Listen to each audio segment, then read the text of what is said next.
নমস্কার বন্ধুরা, সুখী পরিবার ব্লগে আপনাদের স্বাগত। আজকে আমি লস্যি করা দেখাবো, চলুন দেখে নিয়ে যাক। টক দই নিয়েছি, চিনি নিয়েছি, একটু জিরে, এমনি লবণ যেটা, আর এটা বিট লবণ নিয়েছি। মশলাগুলো ভেজে নিচ্ছি, একটু বেশি করেই করছি, যতটা লাগবে ততটাই দেবো।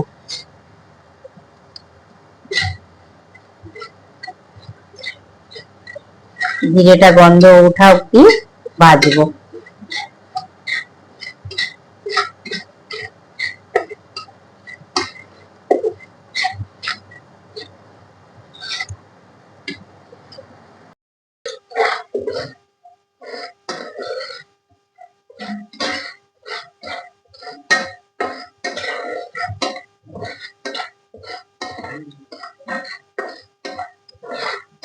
এটা কেটে নিয়েছি, এবার ঢেলে নিচ্ছি।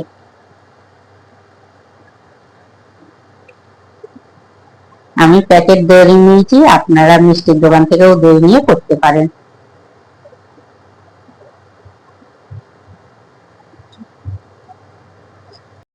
10 মিনিট ধরে এটা করতে হবে। মিক্সি বাটিতে করলে খুব পাতলা হয়ে যাবে। দেখবেন দোকানে যারা করে হাঁড়ির মধ্যে এইভাবে ঘুরিয়ে ঘুরিয়ে করে। ভালো জিনিস খেতে গেলে একটু সময় নিয়ে এরকম ভাবে করতে হবে। একটু 10 মিনিট এটা করতেই হবে, তাহলে ভালো জিনিস খাওয়া যাবে।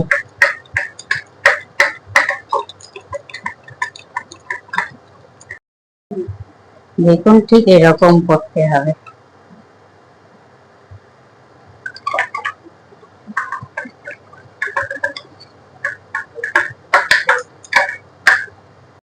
কিশমিশ পেস্ট করে নিয়েছি, ওটাও দিয়ে দিচ্ছি।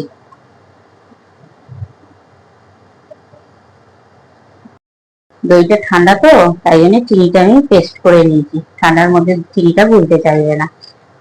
আপনারা যেরকম মিষ্টি খান সেইভাবে মিষ্টি দেবেন, আমি যেরকম খাবো সেইভাবে দিচ্ছি।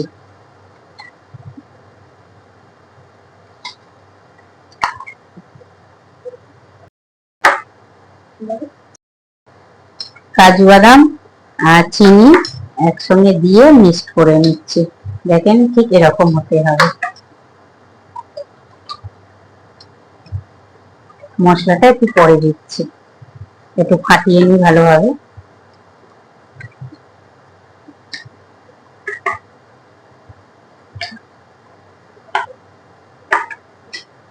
মশলা গুঁড়োটা দিয়ে দিচ্ছি, দিয়ে ফাটিয়ে নিচ্ছি।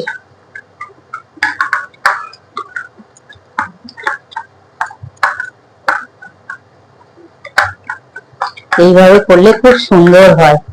আপনারাও এইভাবে করবেন, দেখবেন খুব ভালো লাগবে। মিক্সিতে দিয়ে করলে পাতলা হয়ে যাবে, তখন ভালো লাগবে না। গরমে দইয়ের লস্যি এইভাবে যদি করে খান খুব ভালো লাগবে। একটু কষ্ট করে এইভাবে ঘুরিয়ে নিয়ে করবেন। দোকানে কিন্তু এই কাঠিটাই ব্যবহার করে, এইভাবেই করে ওদের।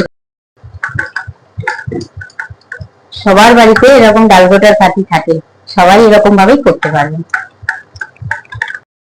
এই যে বরফের টুকরোটা দিয়ে নিচ্ছি। আপনাদের এর জন্যই জল দিতে বলছি, যে জলটা আপনারা দেবেন না, বরফটা দিলেই আপনি পাতলা মতো হয়ে যাবে। আমি একদম জল দিইনি, শুধু দইয়ে করছি। আমি গ্লাসে গ্লাসে দিয়ে নিচ্ছি।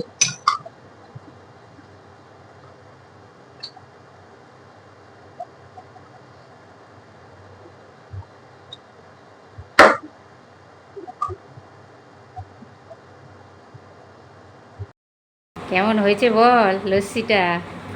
দেখেই তো লোভনীয় লাগছে, এই গরমের মধ্যে